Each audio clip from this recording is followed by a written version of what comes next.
disse, quando eu era jovem, eram 14 jovens para cada aposentado. Hoje são 7. E daqui a 20, 30 anos é o contrário. Vão ser 14 aposentados para cada jovem. Então, tem um encontro marcado no futuro. Eu tentei aprofundar. Eu queria saber, na sua opinião, você acha que a economia americana vai continuar liderando o mundo? Ou, por exemplo, a Índia vai ser agora a nova rivalidade? Ou é a China que ainda vai dar as caras? Você abordou 3 tópicos assim, super críticos, espetaculares. Primeiro é a Previdência em si, vis-à-vis o fator demográfico. E você viu a maturidade da população brasileira, milhões de pessoas nas ruas. Eu fiquei super emocionado. Aqui em São Paulo, tinha 1 milhão de pessoas na Avenida Paulista e chegaram a falar o nome do ministro da Fazenda. 1 trilhão, Paulo Guedes tem razão, 1 trilhão. Deus do céu, o que é isso? Enquanto isso, tinha milhões de pessoas nas ruas em Paris contra a reforma da Previdência. Então, a demonstração de maturidade do eleitor brasileiro, da população brasileira, dizendo, olha, nós entendemos o que está acontecendo. Daqui a pouco nós não vamos conseguir pagar ninguém. Vai ter um default, a Previdência vai quebrar, nós precisamos da reforma. Isso foi extraordinário, foi uma demonstração de maturidade, quer dizer, só aumenta a minha confiança no futuro do país. A demonstração exuberante de maturidade de uma população que vai às ruas e defende uma reforma da Previdência. Dificílima. E ela não resolveu ainda o desafio populacional. Porque o que acontece? É o sistema de repartição. Nós tínhamos que fazer 2 coisas. Reduzir os privilégios. A pessoa que já recebe 30, 40 salários mínimos ganha mais a vida inteira e no final o governo ainda financiava a desigualdade, continuava sustentando a desigualdade. Ora, se você já ganhou 30, 40 salários mínimos a vida inteira, você teve sua chance, bons empregos e oportunidade de cuidar. Na verdade, todos têm que ser iguais perante a lei, ou seja, qualquer brasileiro, qualquer idade, qualquer sexo, qualquer religião, qualquer tudo, ele tem que ser amparado pelo Estado. Não é porque ele teve melhores oportunidades e ganhou mais que ele vai receber uma aposentadoria 30 vezes maior que o outro. Então, essa remoção de privilégios foi importante e a gente conseguiu reduzir bastante. Bastante mesmo. Isso foi importante. Isso nos deu um fôlego aí. Mas continua sendo verdade, como você disse, quando eu era jovem, eram 14 jovens para cada aposentado. Hoje são 7. E daqui a 20, 30 anos é o contrário. Vão ser 14 aposentados para cada jovem. Então, tem um encontro marcado no futuro. Eu tentei aprofundar a reforma um pouco, fazendo a transição para um regime de capitalização. Porque na capitalização você leva recursos para o futuro. Quando você investe, você aumenta a capacidade produtiva para o futuro. O sistema de repartição não permite isso. O sistema de repartição, ele tira de um e passa para o outro, tira do jovem e passa para o idoso. No sistema de capitalização, você investe. Você pegou esse recurso do jovem e investiu, e quando ele envelhecer, tem o recurso lá. Não é? Então, você garante, e eu acho que talvez o erro de comunicação nosso tenha sido esse, você faz o poupança garantida, a aposentadoria garantida. A gente garante um mínimo. Só que se ele chegou lá acima desse mínimo, ótimo, o dinheiro é dele, ele faz o que ele quiser. Se ele chegou abaixo, você complementa para chegar no mínimo. Então faltou isso. Mas na época era tanto barulho, tanta briga, tanta confusão política, é difícil raciocinar em meio ao caos às vezes. É muito difícil. Eu chamava até atenção sempre. Eu dizia, pessoal, vamos prestar atenção no fundamento. Em cima é muito barulho, é política, faz muito barulho, mas isso é sinal de que há uma democracia aí vigorosa. Depois de 30 anos, os conservadores e os liberais estão querendo também ser ouvidos. Então, essa barulheira é normal, é natural, num sistema flexível, elástico. Então, tem um grande problema que eu chamo da demarcação de território.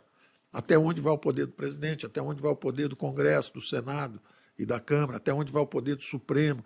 Esse programa de demarcação é natural nas democracias. Às vezes alguém sai das 4 linhas, pula, aí o sistema tem que puxar o cara de volta.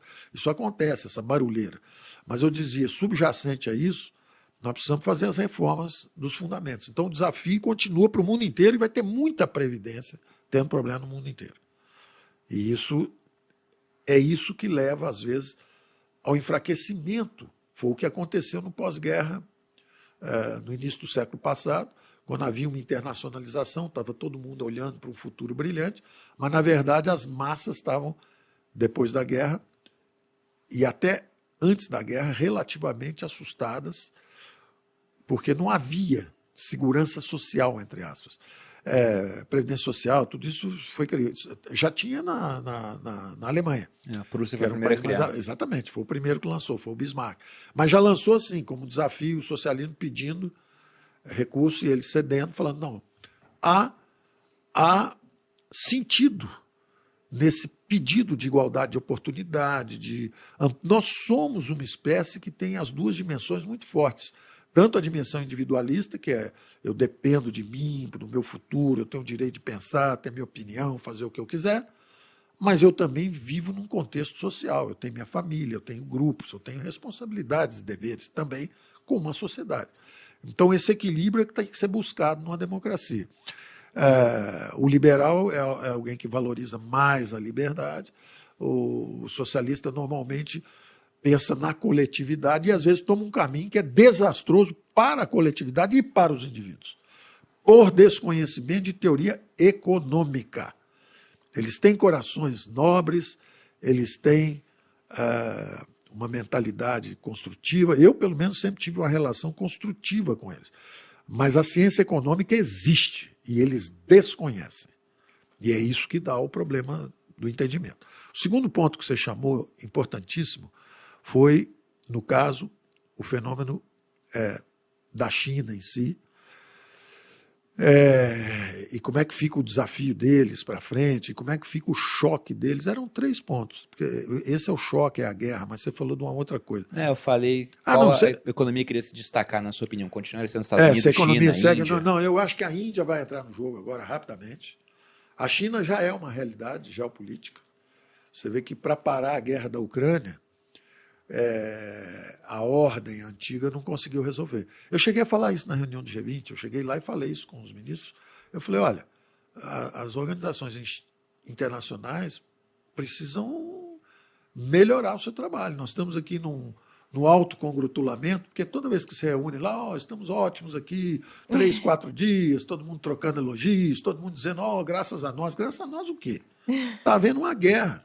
A melhor forma de reduzir o preço da comida e acabar com a barbárie é interromper a guerra agora.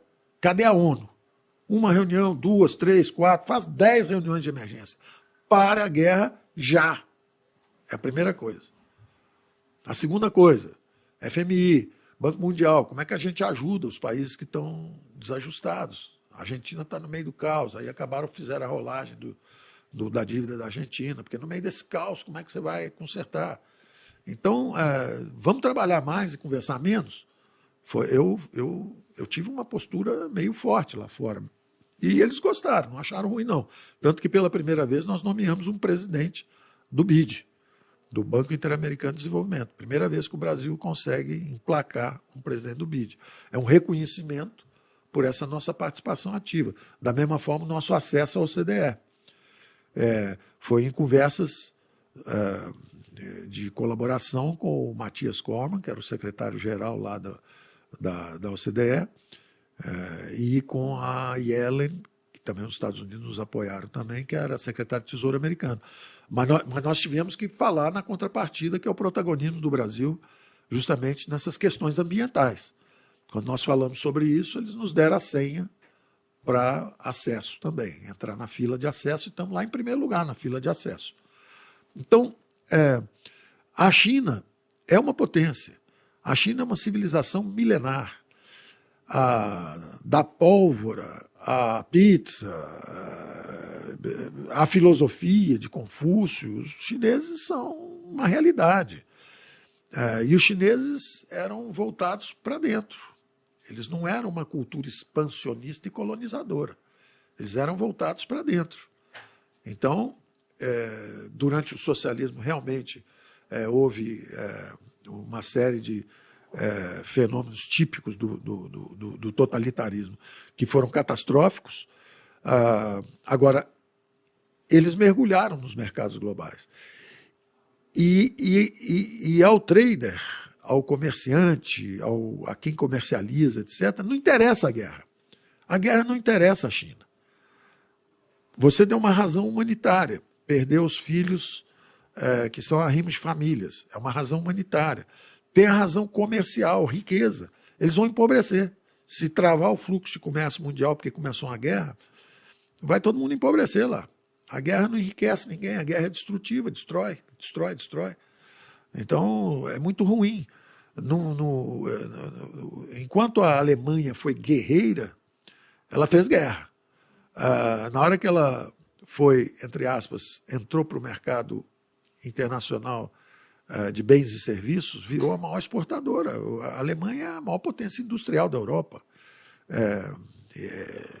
E é uma potência mesmo. Você vê um Mercedes ou um BMW, você vê em Xangai, você vê no Brasil, você vê no Canadá, você vê nos Estados Unidos, eles estão em toda parte. Os alemães também, com a tecnologia de precisão. Então, não interessa a guerra para as nações mais civilizadas.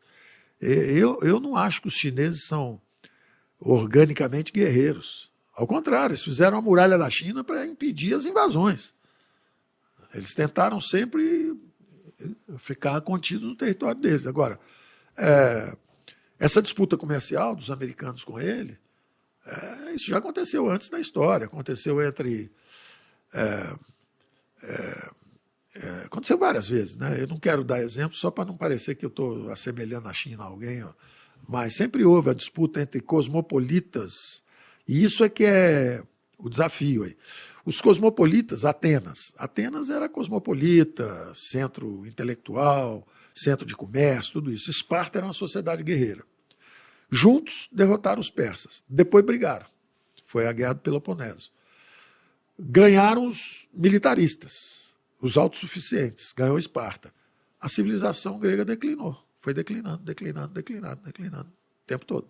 Só que a cultura grega estava disponível, então deixou o Alexandre da Macedônia, pegou aquela cultura e espalhou pelo mundo.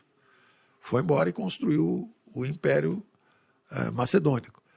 Então, o chinês não é uma cultura bélica. Eles estavam numa economia centralmente planificada e um regime político totalitário. O regime político fechado e a economia fechada também. Não deu certo a economia fechada. Aí eles abriram. Essa seria a receita do Milton Friedman. Foi a mesma receita que ele deu para o Chile e para a China. Abre a economia, você vai criando uma classe média forte, e aí ela mesmo naturalmente vai pedindo um sistema político aberto. Então, eu tenho esperança que a China vai se abrir. No Chile aconteceu, né? No Chile aconteceu. Hoje é uma democracia. No Chile aconteceu. E do Chile à China, eu acho que é isso. Se é uma cultura aberta, se é uma cultura de comercializantes e tudo, respeita o sistema deles. Vamos ver quando eles chegam à conclusão de que pode ser mais interessante para eles, porque as democracias têm diversas formas. Eles podem chegar a uma hora que falar o seguinte: olha, a gente hoje realmente já escolhe, mas tudo de um partido só. Então vamos fazer o seguinte: deixa ter 2, deixa ter 3. Não 30, feito existe em certos países, né? 30, 40 partidos, na verdade, não quer dizer nada também, né? Mas quem sabe a gente precisa disso. Mas, vamos ver. Então, eles têm à frente os desafios deles, que é isso: desacelerou populacionalmente. Como é que eles vão manter o ritmo de comércio deles se eles entrarem em guerra com o mundo? Como é que eles vão manter a prosperidade? Será que interessa uma guerra onde vão morrer os arrimos de família? Então, eles têm o desafio deles. Nessa ordem deve emergir a Índia. E nessa ordem deve emergir também o Brasil. O México já virou uma zona industrial conectada aos Estados Unidos. Inclusive porque tem um problema migratório lá, então interessa aos americanos também desenvolverem o nearshoring para não ter essa migração maciça de mexicanos para os Estados Unidos. Então isso aí eles já vão resolver. O México vai virando parte do NAFTA, que ele já é, e essa região vai se desenvolvendo. Quem tem que emergir somos nós. A América Latina, que já foi o continente da esperança, está afundando. E nós temos que, justamente, essa grande janela de oportunidade, que é o ecossistema de transição energética. Então, nós podemos ser a solução para a segurança alimentar e energética do mundo, se tivermos consciência disso e trabalharmos para isso. Finalmente, quanto à guerra em si, é o que eu disse antes. Eu acho que estamos na versão da guerra comercial, por enquanto. Ela já existe, né? Ela está fazendo essa reconfiguração de cadeias produtivas. O Brasil tem o comércio dele. Durante o governo mesmo, eu dizia isso, nós vamos dançar com todo mundo.